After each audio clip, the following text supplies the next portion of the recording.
عیسائیوں کا حال یہ ہے کہ وہ سیدنا عیسیٰ مسیح علیہ وآلہ نبینا الصلاۃ والتسلیم تک سے نفرت کرتے ہیں، انہیں نبی ماننے سے خوشحالیوں سے بھر جائیں۔ اس طریقے سے پر ہمیں یقین کامل ہے کہ وہ کامیاب و کامیاب ہوں گے۔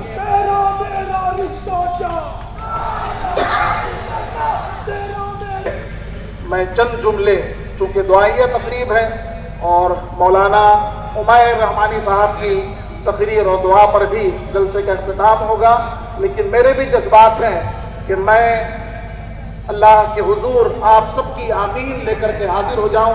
آئیے میرے ساتھ چند جملوں کی دعا کر لیں اور اس کے بعد میں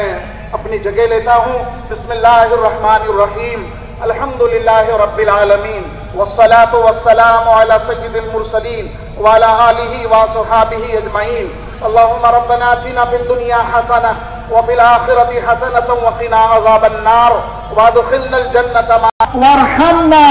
واعف عنا واغفر لنا وارحمنا انت مولانا فانصرنا انك انت التواب الرحيم واذل الشرك والمشركين وخذل الكفرة واليهود والنصارى والمبتدعين اللهم شتت شملهم اللهم مزق جمعهم اللهم دمر ديارهم۔ اور دعا کی مہربانی اور اب مولانا عمیر صاحب کا بیان میں آپ سے گزارش کرتا ہوں کہ حضرت مولانا کے بیان کے بعد گفتگو کے بعد اجتماعی دعا جس کے لیے پروگرام رکھا گیا ہے وہ دعا ہوگی، اس لیے آپ کو اپنی جگہ پر بیٹھے رہیں، جانے کی جلدی نہ کریں، بس مختصر وقت آپ کو اور دیا جائے گا، زیادہ وقت ہم کو پرشاسن نے دیا نہیں ہے، لیکن آپ کوشش کر رہے ہیں کہ باتیں مکمل ہو، دعائیں ہوں، تو اس لیے میں آپ کو گزارش کرتا ہوں کہ آپ لوگ رکے رہے، دعا ہونا باقی۔ حضرت مولانا عمیر صاحب سے میں گزارش کرتا ہوں کہ وہ ہمارے رہنمائی کریں۔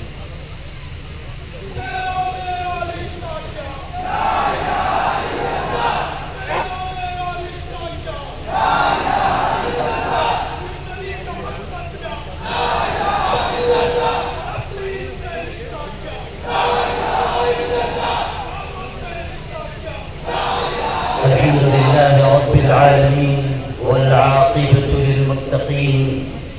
والصلاة والسلام على سيدنا محمد شمس الهداية واليقين وعلى آله وصحبه أجمعين أما بعد۔ حضرات علماء کرام اور ممرہ کے غیرت مند مسلمان بھائیوں، یقیناً رنجیدہ ہیں جس ایمانی اخوت کو ہمارے آقا حضرت محمد مصطفیٰ صلی اللہ علیہ وسلم نے قائم فرمایا۔ یہ ارشاد فرما کر مثل المؤمنین فی توادہم وتراحمہم وتعاطفہم کمثل الجسد، کہ ساری دنیا کے مسلمان آپس کی محبت، تعلق، ہمدردی اور رحم دلی کی وجہ سے آپس میں ایک جسم کی طرح ہیں کہ اگر پیر کے تلوے میں کانٹا چبھے گا تو انسان کو دل میں اس کی کسک محسوس ہوگی۔ یقیناً اس وقت ہمارے جسم، ہمارا ظاہری وجود اس ملک میں ہے، مگر ہمارے احساسات، جذبات، تمنائیں اور دعائیں اور ہمارے قلوب فلسطین کے مسلمان بھائیوں اور بہنوں کے ساتھ ہیں، اور ہمارا صاف صاف یہ کہنا ہے کہ فلسطین سخت ترین ظلم و بربری کر رہے ہیں کہ وہ ظالم ترین طاقتوں کے سامنے ہمت و جرأت کے ساتھ، غیرت ایمانی کے ساتھ ڈٹے ہوئے ہیں، اور گویا کہ وہ اپنے عزم و ہمت کے ذریعے یہ کہہ رہے ہیں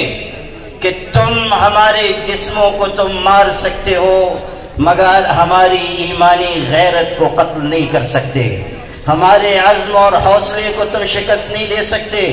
ہمارے دلوں میں جو احساسات ہیں تم ان کو کبھی بھی ہزیمت سے دوچار نہیں کر سکتے۔ اقبال نے ایسے ہی لوگوں کے لیے کہا تھا، ٹل نہ سکتے تھے اگر جنگ میں اڑ جاتے تھے، پاؤں شیروں کے بھی میدان سے اکھڑ جاتے تھے، تجھ سے سرکش ہوا کوئی تو بگڑ جاتے تھے، تیغ کیا چیز ہے ہم توپ سے لڑ جاتے تھے، نقش توحید کا ہر دل پہ بٹھایا ہم نے، زیر خنجر بھی یہ پیغام سنایا ہم نے۔ میرے بھائیوں، آپ اس حقیقت کو اپنے دل میں ایک اناؤنسمنٹ، ایک اعلان ہے، نہیں کر سکتے۔ آپ دیکھیے کہ ان کے بچے کے اندر یہ جذبہ ہے کہ ہم اللہ کی راہ میں اپنی جان قربان کریں گے۔ غزہ کے ایک چھوٹے سے مسلمان بچے سے، جس کے والد، جس کے بھائی، جس کی ماں، جس کی بہن مارکے میں شہید ہو گئی، انٹرویو لینے والا اس سے پوچھتا ہے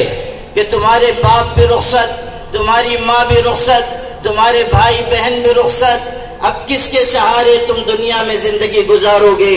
تو وہ باغیرت مسلمان بچہ ایک جملہ کہتا ہے، حسبنا اللہ ونعم الوکیل، کہ اللہ ہمارے لیے کافی ہے اور وہ بہترین کارساز ہے۔ گویا کہ وہ یہ بتا رہا ہے کہ ماں نہ ہو، باپ نہ ہو، بھائی بہن نہ ہو، رشتہ دار اور اقارب نہ ہو، تب بھی ہم شکست حوصلہ نہیں ہو سکتے،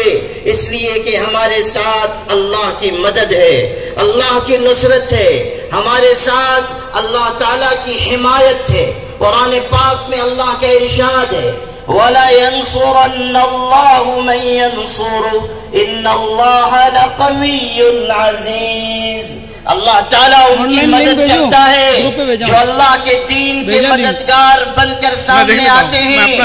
اگر وہ بے سر و سامان بھی ہو تو اللہ اپنی حمایت کے ذریعے انہیں غلبہ عطا کرتا ہے۔ لیبیا میں اٹلی کے مقابل وہاں کی دفاعی جنگ کو منظم کرنے والے عمر مختار نے تاریخی جملہ کہا تھا۔ لوگوں نے اس سے کہا کہ تم نہتے اٹلی جیسی طاقت کے مقابل میں لڑ رہے ہو۔ اس نے کہا، ان یکسر المدفع سیفی فلن یکسر الباطل حقی، کہ اگر اٹلی والوں کی توپ میری تلوار کو توڑ دے تو توڑ سکتی ہے، مگر سن لو کہ ان کا باطل میرے حق کو کبھی شکست نہیں دے سکتا، ان کا باطل میرے حق کو شکست نہیں دے سکتا۔ میرے بھائیوں،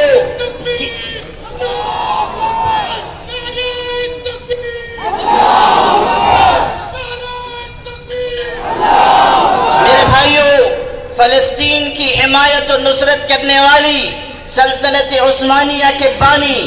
شاہ عثمان کے والد جب صہیونی طاقتوں سے اور اس زمانے کے دشمنان اسلام سے لڑنے کے لیے نکلے، لوگوں نے کہا تھا مٹھی بھر لوگوں کو لے کر تم اپنے دشمنوں پر کیسے غالب آ سکو گے؟ تم نہتے بے سر و سامان ہو، تمہارے پاس اسباب نہیں، افرادی طاقت نہیں۔ تو اس شخص نے کیسا ایمانی جواب دیا تھا، اس نے کہا، ان کانت قوتنا لا تکفیہم فایماننا یکفیہم، اگر ہماری طاقت ہمارے دشمنوں کے لیے کافی نہیں ہے تو ہمارا ایمان ان کے لیے کافی ہے، ہمارا یقین ان کے لیے کافی ہے، جو جذبہ شہادت ہمارے دل میں ہے وہ ان کے لیے کافی ہے۔ آج اسی غیرت ایمانی کی مثالیں آپ کو غزہ سے دیکھنے کو مل رہی ہیں کہ ایک شخص کے خاندان کے 7 افراد شہید ہو رہے ہیں اور وہ شہیدوں کا جنازہ اپنے اقارب اور اعزاء کا جنازہ اٹھا رہا ہے، اور لوگ تعزیت پیش کرتے ہیں کہ غم کا وقت ہے، ہم آپ کو تسلی دیتے ہیں، تو وہ پلٹ کر کہتا ہے، مجھے تسلی نہ دو، مجھے تعزیت نہ دو، مجھ کو مبارکباد دو کہ میرے خاندان کے افراد نے اپنے لہو کا نذرانہ اللہ کی بارگاہ میں نعرہ تکبیر، نعرہ تکبیر۔ ان کے سامنے قرآن پاک کا یہ اعلان ہے، لا تحسبن الذین قتلوا فی سبیل اللہ امواتا، جو اللہ کے راستے میں مارے جائیں انہیں مردہ نہ کہو، وہ زندہ ہیں، خدا کے ہاں ان کو روزی دی جاتی ہے۔ وہ جملہ نبی اکرم صلی اللہ علیہ وسلم کا یاد کیجئے کہ جب آپ حضرت عمار ابن یاسر کے گھرانے والوں کے پاس سے گزرتے جن پر مظالم کے پہاڑ توڑے جا رہے تھے تو آپ فرماتے تھے صبراً یا آل یاسر فإن موعدکم الجنہ، اے یاسر کے گھر والوں صبر کرو اس لیے کہ جنت تمہارا انتظار کر رہی ہے۔ کیا یہ معمولی غیرت ایمانی کا واقعہ ہے کہ ایک شخص جو بم کے حملے میں زخمی ہوا اور موت اور زندگی کی کشمکش میں ہے اور اس کو اسٹریچر پر ڈال کر ہاسپٹل لے جایا جا رہا ہے، اس وقت وہ اپنے آپ کو خطاب کر کے قرآن پاک کی آیتیں پڑھ کر تسلی دیتا ہے اور کہتا ہے انما یوفی الصابرون اجرهم بغیر حساب، صبر کرنے والوں کو اللہ کے ہاں بے حساب اجر ملنے والا ہے۔ اگر میں شہید بھی ہو گیا تو اللہ کی راہ میں شہید ہوں گا، مجھے کوئی غم نہیں، اس لیے کہ دنیا سے رخصت ہو کر مجھے پاک پروردگار کی بارگاہ میں جانا ہے۔ یا ایتھا النفس المطمئنہ ارجعی الی ربک راضیۃ مرضیہ فادخلی فی عبادی وادخلی جنتی۔ اللہ کے وعدوں پر جو یقین ان کے دل میں ہے اس یقین کو اپنے دل میں پیدا کرنے کی کوشش کرو مسلمانوں، اور سمجھ لو کہ ساری دنیا کی ظالم طاقتیں بھی اگر مقابل میں جمع ہو جائیں اور ہم اللہ کی نصرت اور اس کے وعدوں پر یقین کے ساتھ آگے بڑھیں تو کامیابی ہمارے قدم چومے گی۔ حالات ہمیشہ نہیں رہتے، مظالم ہمیشہ قائم نہیں رہتے، ایمانی طاقت کے ذریعے اللہ پر توکل کے ذریعے مارکوں کو جیتا جاتا ہے۔ کیا دنیا نے نہیں دیکھا کہ روس جیسی سپر پاور طاقت نے افغانستان کو شکست دینا چاہا مگر افغانستان روس کا قبرستان بن گیا، امریکہ جیسی طاقت وہاں گھسی اور ذلیل ہو کر اس کو نکلنا پڑا، اور قرآن کی یہ بات صادق آئی کہ نصر من اللہ وفتح قریب وبشر المؤمنین۔ اسی بشارت پر ہمیں یقین رکھنا چاہیے اور اللہ تعالیٰ کے وعدوں پر اعتماد کے ساتھ آگے بڑھیں، فلسطینی بھائیوں کے ساتھ اپنی ہمدردی، اپنی حمایت و نصرت کا اعلان کریں اور دنیا کو بتا دیں کہ ہم اسرائیل جیسی ظالم طاقت کو قابض سمجھتے ہیں، غاصب سمجھتے ہیں، اور ہم علل اعلان یہ بات کہتے ہیں کہ فلسطین کے رہنے والوں نے اپنے یہاں ان لوگوں کو رحم کھا کر ہمدردی کے طور پر پناہ دی تھی۔ اپنے محسنوں کو ڈسنے والی اگر کوئی قوم ہے تو یہ ہے، اپنے محسنوں کے ساتھ لبیک لبیک لبیک لبیک لبیک لبیک لبیک لبیک۔ میرے بھائیوں، ہمیں حق بات کے ڈنکے کی چوٹ پر اعلان کرنا چاہیے اور صاف کہنا چاہیے کہ فلسطین کے لوگوں نے رحم کھا کر جن کو پناہ دی تھی آج وہی ان کو ان کے ملک سے بے دخل کرنا چاہتے ہیں، مسجد اقصی گرا کر ہیکل سلیمانی کی تعمیر کا خواب دیکھ رہے ہیں، دنیا میں ظلم و بربریت کی مثالیں قائم کر کے اس پر دفاع کا لیبل چڑھا رہے ہیں، اور دنیا کی انسانیت نام نہاد انسانیت نواز طاقتیں آج دنیا کو بتا رہی ہیں کہ ہمارا اصل چہرہ یہ ہے کہ ہم طاقتوروں کے ساتھ کھڑے ہوئے ہیں، انسانیت کا درد ہمارے سینے میں نہیں ہے۔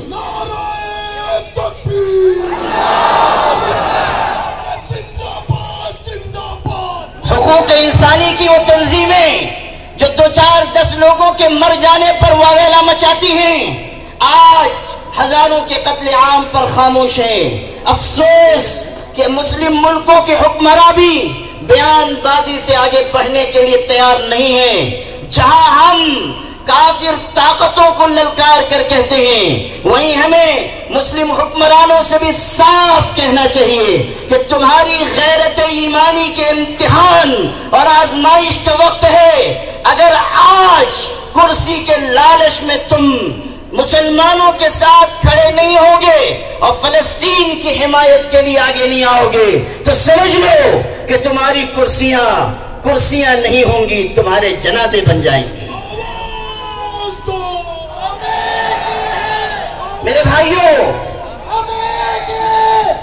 میرے بھائیوں وقت کی تنگی ہے، اس لیے میں بہت مختصر اپنی گفتگو کر رہا ہوں اور واقعات کو سمیٹنا چاہتا ہوں۔ میں آپ سے آخر میں چند پیغام عرض کر کے اپنی جگہ لینا چاہتا ہوں۔ اصل یہ دعائیہ مجلس ہے، دعا کا زیادہ اہتمام ہونا چاہیے، اس لیے میں آپ کو یہ پیغام دینا چاہتا ہوں کہ آپ اپنے ملک کے ارباب اقتدار کو قانونی دائرے میں رہتے ہوئے اپنے احساسات سے واقف کرائیے، اپنی آواز بلند رکھیے۔ سمجھ لیجئے کہ جمہوریت میں اٹھے ہاتھوں کی قیمت ہوتی ہے، گرے ہاتھوں کی کوئی قیمت نہیں ہوتی، اور اس بات کا اظہار ہمیں پوری طاقت سے کرنا چاہیے کہ فلسطین کے مسلمان بھائی جس غیرت دینی اور حمیت ایمانی کے ساتھ ڈٹے ہوئے ہیں، اللہ نے چاہا تو فتح و نصرت انہی کے قدم چومے گی، اور ہم یہ کہہ سکتے ہیں کہ نور کی یہ کرن ظلمات پہ بھاری ہوگی، نور کی یہ کرن ظلمات پہ بھاری ہوگی، رات تمہاری ہے تو کیا صبح ہماری ہوگی۔ میرے بھائیوں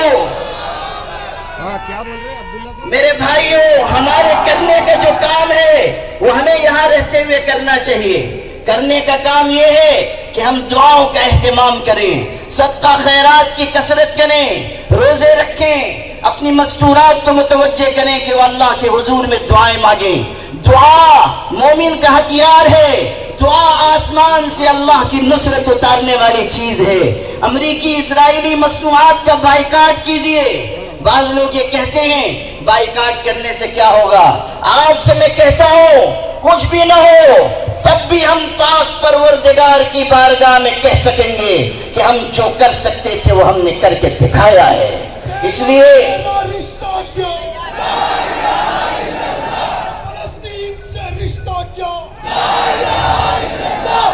میرے بھائیوں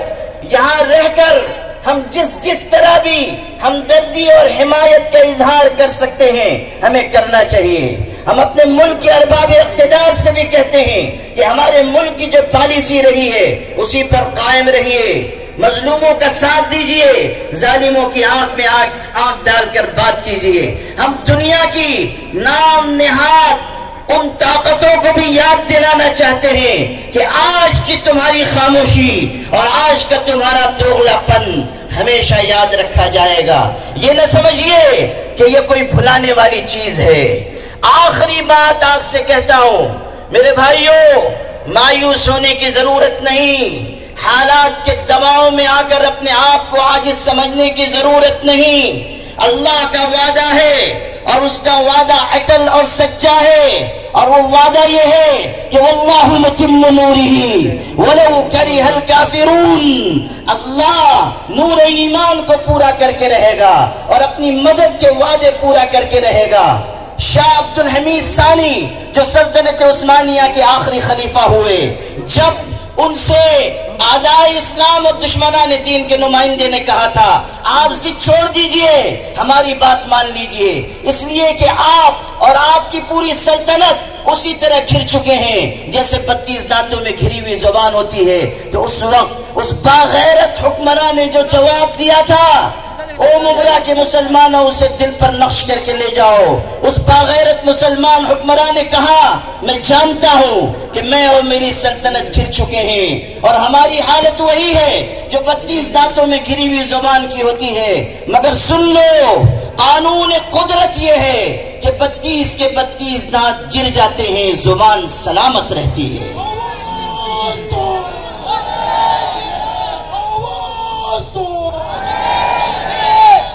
میرے بھائیوں ہم اسی جذبے کے ساتھ اگر آگے بڑھیں گے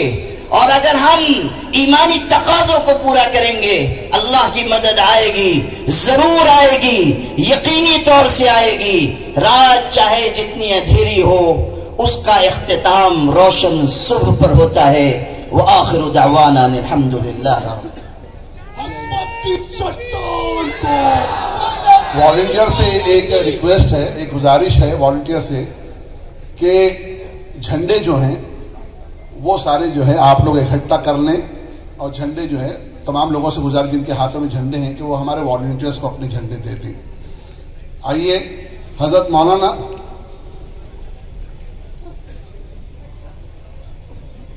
میں حضرت مولانا عمران صاحب سے گزارش کرتا ہوں کہ اس دعائیہ جلسے کا اختتام دعا پر کیا جائے. تو میں گزارش کرتا ہوں کہ حضرت مولانا دعا فرمائیں. لبیک لبیک لبیک لبیک لبیک آپ پکارو زور سے لبیک لبیک. اب اللہ کی طرف متوجہ ہو جائیے. جو اصل کام ہے اس میں مشغول ہونا چاہیے.